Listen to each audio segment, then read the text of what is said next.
Hello friends, welcome to bliss cinemas. இன்னைக்கு நம்ம Tamil டப்பிங்ல release ஆயிருக்க ஏ சைனீஸ் டால் ஸ்டோரி படம் எப்படி இருக்குன்னு பார்க்க போறோம். வாங்க வீடியோக்குள்ள போகலாம். இந்த படம் பார்த்தீங்கன்னா 2005 ரிலீஸ் ஆன ஒரு சைனீஸ் ஆக்ஷன் ஃபேண்டசி படம்னு சொல்லலாம். இப்போ இந்த படத்தோட கதையை பத்தி பார்க்கலாம். நம்ம ஹீரோ பார்த்தீங்கன்னா ஒரு துறவியா இருக்காரு. அவர் சின்ன வயசுலயே அவங்க 3 சீடர்களோட ஒரு நகரத்தை நோக்கி போறாரு. போற வழியில பார்த்தீங்கன்னா ஒரு கேங் அவங்கள அட்டாக் பண்ணுது. அதுல இந்த துறவி தப்பிச்சாலும் 3 சீடர்களையும் பிடிச்சிட்டு போயிடுறாங்க. இந்த மாதிரி சிச்சுவேஷன்ல அவங்களை எப்படியாவது காப்பாத்தி ஆகணும் அப்படின்ட்டு பாக்குறாரு. அப்போ ஒரு ராஜா வந்து இவரையும் பிடிச்சிட்டு போயிடுறாரு. இந்த மாதிரி சிச்சுவேஷன்ல பாத்தீங்கன்னா அங்க இருக்க ஒரு அரக்கி நம்ம துறவிய காதலிக்க ஆரம்பிக்கிறா. அவங்க கிட்ட இருந்து ஒரு தேவதை வந்து நம்ம ஹீரோவை காப்பாத்தி கூட்டிட்டு போறாங்க. போனவங்க அவங்க 3 சீடர்களை மீட்டாங்களா இல்லையா அப்படின்றது தான் இந்த படத்தோட மொத்த கதையே. இந்த படத்தோட பாசிட்டிவ் நைட் பத்தி பார்க்கலாம். பாசிட்டிவ், தமிழ் டப்பிங் ரொம்ப நீட்டா லிப்சிங் கூட பண்ணி கொடுத்திருக்காங்க. ஸ்டோரி பிளாட்டைஸ் பார்க்கும்போது ஒரு இன்ட்ரெஸ்டிங்கான ஸ்டோரி பிளாட்டா தான் இருந்தது. ஆனா எக்ஸிகியூஷன்ல எவ்வளவு தூரம் கொடுத்திருக்காங்க அப்படின்றது தான் மிகப்பெரிய கேள்விக்குறியா. இந்த படத்துல இன்னொரு மிகப்பெரிய பாசிட்டிவ் பார்த்தீங்கன்னா இவங்க காமிச்சிருக்க அந்த ஃபேண்டசி வேர்ல்டு தான். தரமான ஒரு ஃபேண்டசி வேர்ல்டா இருக்கு. நமக்கு ஒவ்வொரு சினிமா பார்க்கும்போது விஎஃப்எக்ஸ்ல அல்டிமேட்டா பண்ணி கொடுத்திருக்காங்க. அந்த வேர்ல்டே நம்ம கண் முன்னாடி காமிச்சிருக்காங்கன்னு சொல்லலாம். பெர்ஃபார்மன்ஸ் பார்க்கும்போது படத்துல நடிச்சிருக்க ஒவ்வொருத்தருமே ஒரு நீட்டான பெர்ஃபார்மன்ஸ் கொடுத்திருக்காங்க. குறிப்பா நம்ம ஹீரோவும் ஹீரோயினும் ஒரு நல்ல பெர்ஃபார்மன்ஸே கொடுத்திருக்காங்க. டெக்னிக்கல் ஆஸ்பெக்ட்ஸ்லயும் படம் நல்லாவே இருக்கு. சினிமோட்டோகிராஃபி, சவுண்ட் எஃபெக்ட்ஸ், பிஜிஎம் எல்லாமே நல்லாவே பண்ணி கொடுத்திருக்காங்க. ஸ்கிரீன் பிளேஸ் பாத்தீங்கன்னா படத்துல பெருசா இன்ட்ரெஸ்டிங்கா எழுதி எடுக்கல.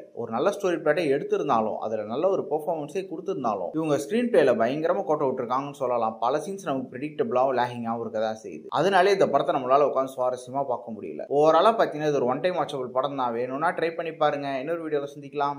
தேங்க்யூ.